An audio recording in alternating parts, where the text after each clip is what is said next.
si le lai muna chip ni le kapu ka sa na khom na ka khom song te masain student self support union SSU general headquarters Aizol mingin chibai kan buk masa jau ule kuna kalmuat wa trong kam tambak kamang lo ba karon kan kui ka atu kuna kan ting sela ania pura hiarin SSU general headquarters sa zone secretary lai SSU chung jam chu kasoi lem lo ba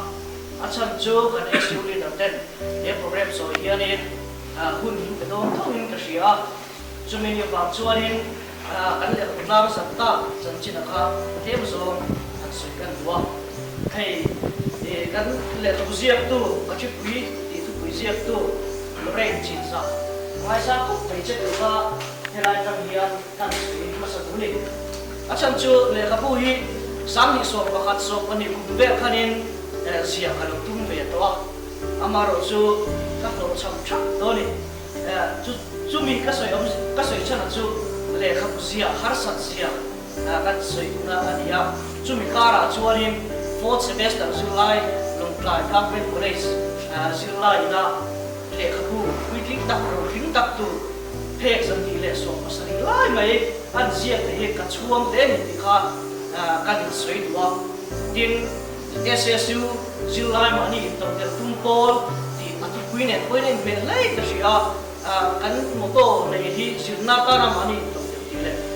thầu chơi sao anh đi ha mình đâu biết tập bộ là anh try cái gì chuan kan soi lên tua chu cái hình trên khăn cầm minh kha anh soi tua tiền cái chân kan lên khabo thì lúc nào mình lại sắp tu khăn mà làm mi kha anh đi kan mình amaro chu cái hết mà làm mi cái này là kha an soi tua ka ming pung ka soya ka kho chona ka soya chen ka chuan milo hemai the ni ka hi dar min ge na ring lo ka ya ar chuang kho chuak ka ni ti kha kan soi tua chu milo che kan soi lang tel sim du ni chu chuan in kan le ka busiak tu na le ka busiak ka lai sa sia en tir na SSU bingin cheng sangain le kabukan ni sabene